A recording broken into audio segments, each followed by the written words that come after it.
আজকে আমি তোমাদের সাথে শেয়ার করব কিভাবে অতি সহজে শর্টকাটভাবে গ্রামার শিখতে পারি, কিভাবে অতি সহজে ইংলিশ গ্রামারটা শিখতে পারি।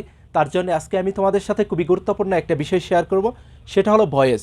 আজকে আমরা জানবো কিভাবে অতি সহজে শর্টকাটভাবে অ্যাক্টিভ থেকে প্যাসিভ করতে পারি। ওকে, এখানে একটি সেন্টেন্স রয়েছে।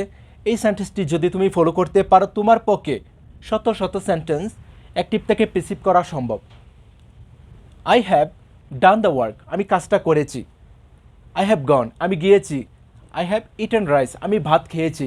এই ধরনের কথা যখন বলি, সেই ক্ষেত্রে যদি বলা হয় এই সেন্টেন্সটিকে অ্যাক্টিভ থেকে প্যাসিভ করতে, এটা রয়েছে কি অ্যাক্টিভ, আমাকে করতে হবে কি প্যাসিভ। সেই ক্ষেত্রে এখানে রয়েছে কি হ্যাভ, তারপরে রয়েছে কি ভার্বের একটি ফার্স্ট পার্টিসিপল রূপ do, do, did, done. Okay, এরকম শত শত ভার্ব রয়েছে।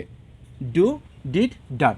ওকে, go, went, gone, eat, ate, eaten, এরকম যত ভার্ব রয়েছে এটা হলো কি বি3 ফার্স্ট পার্টিসিপল। ওকে, এই সেন্টেন্সটিকে যদি বলা হয় অ্যাক্টিভ থেকে প্যাসিভ করতে, সেই ক্ষেত্রে এখানে যে অবজেক্ট থাকবে তাকে নিয়ে আসবো কি সাবজেক্টের জায়গায়, দ্য ওয়ার্ক। ওকে, এখন তোমাকে দেখতে হবে এখানে রয়েছে কি হ্যাভ, এখানে থাকতে পারে হ্যাভ অথবা হ্যাজ, এদের যে কেউ হতে পারে। হি হ্যাজ ডান, সে করেছে।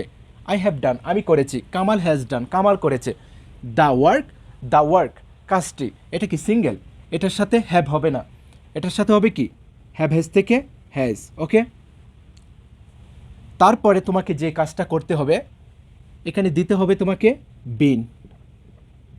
বিন দেওয়ার পরে যদি এই ধরনের কোনো একটি সেন্টেন্স অ্যাক্টিভ থেকে প্যাসিভ করতে চাই, সেই ক্ষেত্রে আমাদেরকে দিতে হবে কি হ্যাভ অথবা হ্যাজের সাথে বিন যুক্ত করতে হবে।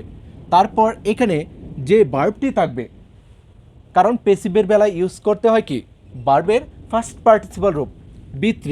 যদি তাকে ডু, আমাকে বলতে হবে কি ডান। যদি তাকে ডিড, আমাকে বলতে হবে ডান প্যাসিভের ক্ষেত্রে। ওকে, সুতরাং এখানে রয়েছে কি ডান, আমি এই ভার্বটি লিখব ডান, তারপর দিব বাই। বাই দেওয়ার পরে এখানে যে সাবজেক্ট থাকবে তার অবজেক্ট লিখব কি বাইয়ের পরে। আইয়ের অবজেক্ট হলো কি me. The work has been done by me, কাজটা করা হয়েছে আমার দ্বারা। ওকে, এই সেন্টেন্সটি যদি ফলো করতে পারি, আমাদের পক্ষে শত শত এরকম সেন্টেন্স অ্যাক্টিভ থেকে প্যাসিভ করা সম্ভব। এখানে রয়েছে কি হ্যাভ, থাকতে পারে কি হ্যাজ। ওকে, যদি এদের কেউ থাকে এখানে হ্যাভ হ্যাজ, এর পরিবর্তে থাকতে পারে কি হ্যাড। আই হ্যাড ডান, আমি করেছিলাম। আই উইল হ্যাভ ডান, আমি করে থাকবো। আই শুড হ্যাভ ডান, আমার করা উচিত ছিল। আই কুড হ্যাভ ডান, আমি করতে পারতাম। আই মাইট হ্যাভ, আমি হয়তো করতে পারতাম। আই মাস্ট হ্যাভ, আমি অবশ্যই করতাম। ওকে, আই নিড হ্যাভ, আমার করার কি দরকার ছিল। অথবা থাকতে পারে উড হ্যাভ। ওকে,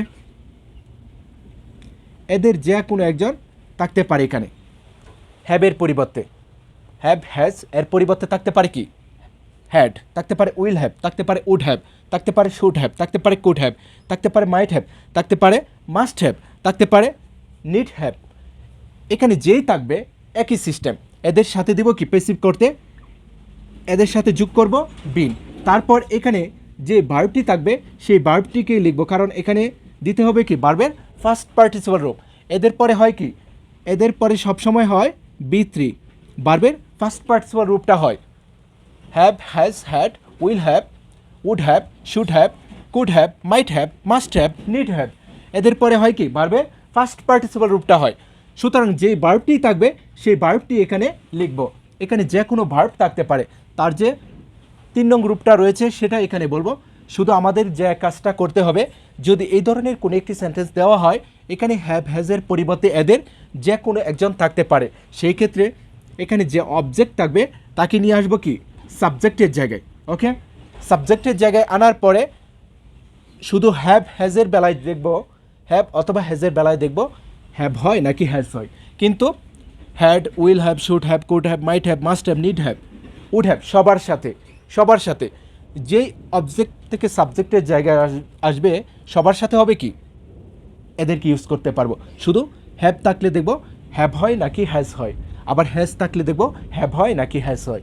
তারপর দিব কি বিন, সবার সাথে দিব কি বিন। এখানে দিয়েছি কি হ্যাজ বিন, যদি তাকে হ্যাড বলবো হ্যাড বিন, উইল হ্যাভ থাকলে will have been, would have থাকলে would have been, should have been, could have been, might have been, must have been, need have been. তারপর যেই ভার্বটি থাকবে সেই ভার্বটিকে এখানে বলবো, তাহলে হবে। এই সেন্টেন্সটি যদি ফলো করতে পারি আমাদের পক্ষে আজকের পর থেকে এই ধরনের যে কোনো একটি সেন্টেন্স দেওয়া হোক, যদি বলা হয় অ্যাক্টিভ থেকে পেসিভ করতে, ইনশাল্লাহ সবাই পারবো। যদি ক্লাসটি ভালো লাগে অবশ্যই শেয়ার করে দিও। ওকে, বেস্ট অফ লাক।